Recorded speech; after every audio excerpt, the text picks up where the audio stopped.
Okay, so welcome back to our general science.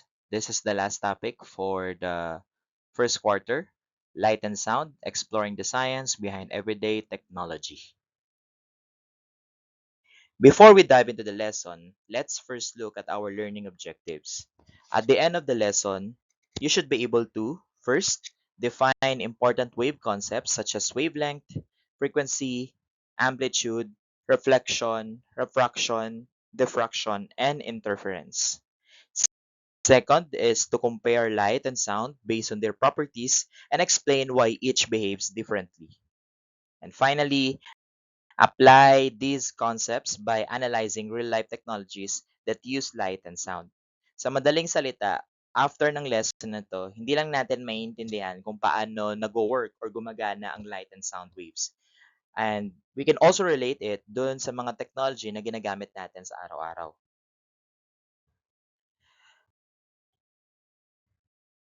Bukod sa electricity, other forms of energy have contributed to significant improvements in human lives, and this includes both light and sound energies.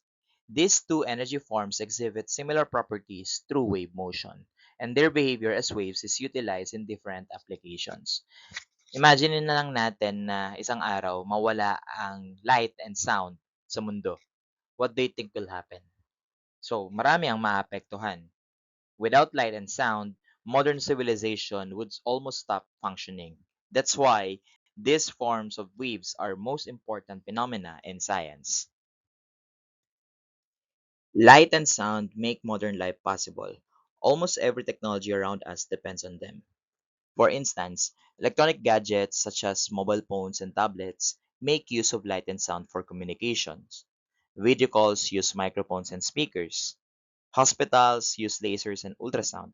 Even fiber optic internet uses light to transmit information at incredible speeds. Hindi lang pala simpleng nakikita or naririnig ang light and sound. Sila ang nagiging foundation ng maraming modern technology na ginagamit natin ngayon.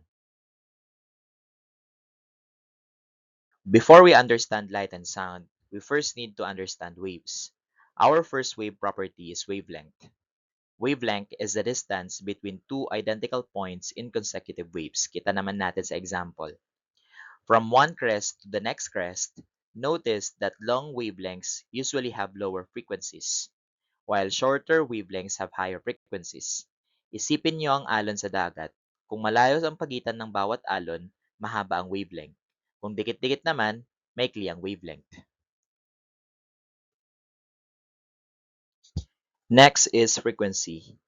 Frequency tells us how many waves pass a point every second.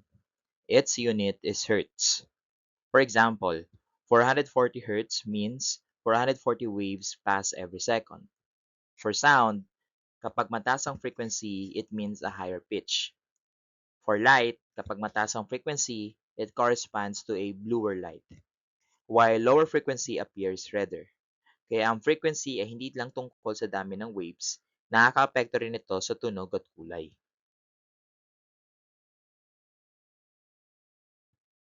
The third wave property is amplitude. Amplitude is the maximum height of a wave from its resting position. For sound, higher amplitude means louder sounds. For light, higher amplitude means brighter light. Lower amplitude produces softer sound and dimmer light. And isipin na lang natin, kapag tayo ay nag increase ng volume ng speaker, tumataas ang amplitude ng sound wave. One important wave behavior is yung reflection. It happens when waves bounce back after hitting a surface. Example, when we look into a mirror, hearing an echo, or using a radar, meron niyang reflection. Reflection is used in rear view mirrors, periscopes, or even medical imaging. Kaya without reflection, many technologies we use today would not exist. Another wave behavior is refraction. Refraction is the bending of waves when they enter another medium. Have you ever noticed that a straw inside a glass of water appears bent? That's refraction. So for example, yung eyeglasses, camera lenses, microscopes, telescopes, and even our own eyes all depend on refraction. So ito ang dahilan kung bakit nakakakita tayo ng malinaw.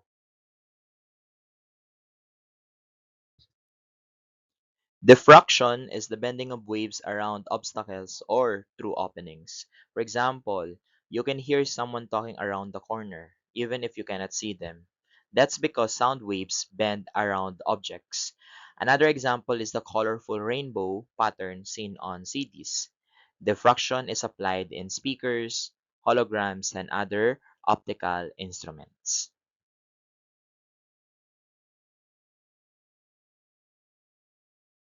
Interference occurs when two or more waves meet.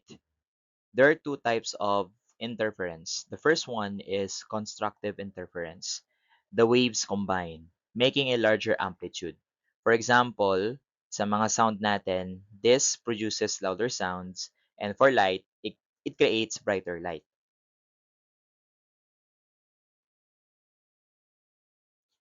The second type of interference is known as destructive interference. The wave cancel each other, resulting in smaller amplitude. A perfect example of this is yung ating noise-canceling headphones. So these headphones generate sound waves opposite to unwanted noise, effectively reducing what you hear.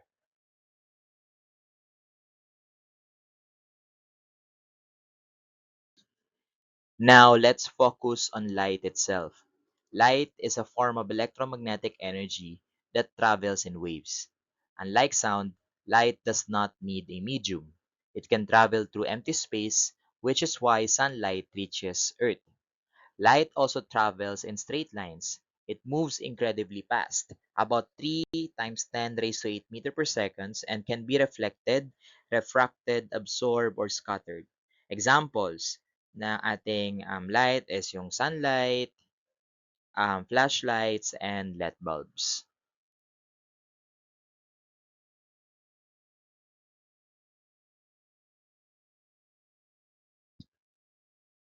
Unlike light, sound is a mechanical wave.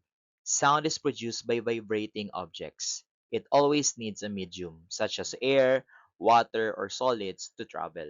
That's why astronauts cannot hear each other directly in space. There is no air in outer space, so sound cannot travel.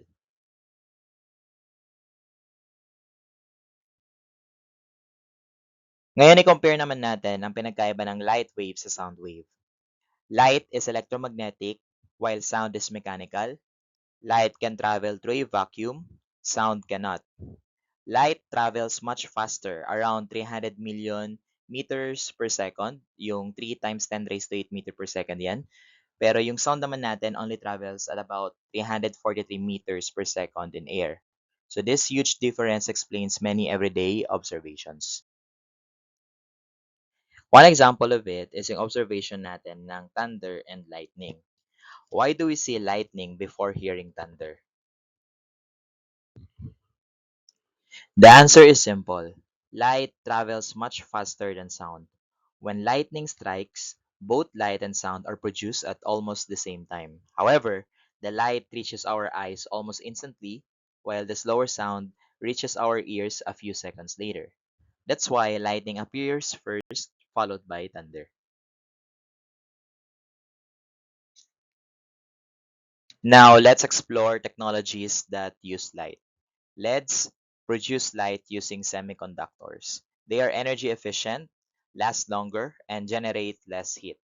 That's why they're commonly used in flashlights, TVs, street lights, and smartphones. Next is the laser. Laser stands for light amplification by stimulated emission of radiation. Laser light is very focused, very intense, and travels in one direction. Because of these properties, lasers are used in eye surgery, metal cutting, barcode scanners, fiber optic communication, and concert lighting.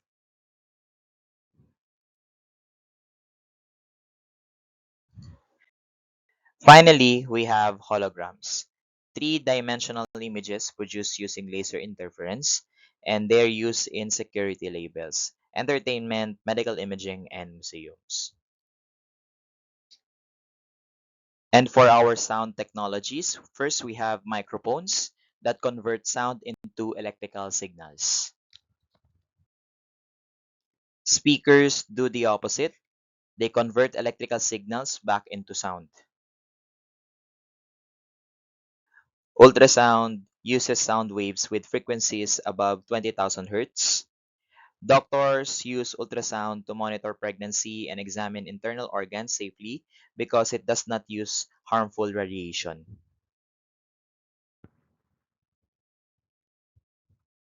Next is sonar or sound navigation and ranging. It works by sending sound waves underwater, and when the waves bounce back, they determine the location and distance of objects. So ang application ng sonar po natin ay pwede sa mga ships, submarines, ocean mapping, and fish detection. And lastly, soundproofing materials like acoustic foam, fiberglass, and thick curtains reduce unwanted sound. These are commonly found in recording studios, libraries, theaters, and hospitals. Every technology has strengths and limitations. LEDs save electricity, but they may cost more initially. Lasers are extremely precise, but they can damage the eyes if used improperly. Ultrasound is safe, yet it cannot pass effectively through bones. Sonar works well underwater, but it is less effective in shallow waters. Soundproofing reduces noise, although insulation may be expensive. To summarize our lesson, light and sound are much more than scientific concepts. They are the foundation of communication, healthcare, transportation, industry, and entertainment. Understanding how waves behave allow us to create technologies that improve our lives. Science help us solve problems and develop innovations and make better decisions for our society. And for your final written work activity for the first quarter, we have here the set of questions that you need to answer using complete scientific explanation. So, andyan yung mga tanong po natin. So, why can astronauts communicate only through radios and not by shouting in space? Why are lasers preferred over ordinary light in surgeries and fiber optics communications? How does ultrasound provide images of a fetus without using harmful radiation? Why is sonar more effective than light for underwater navigation? And if you were to invent a new technology using either light or sound, what problem would it solve and how would it work? So, yung sagot niyo po dito ay isusulat din po sa yellow paper. So, isasubmit po ang output na to next week, next meeting.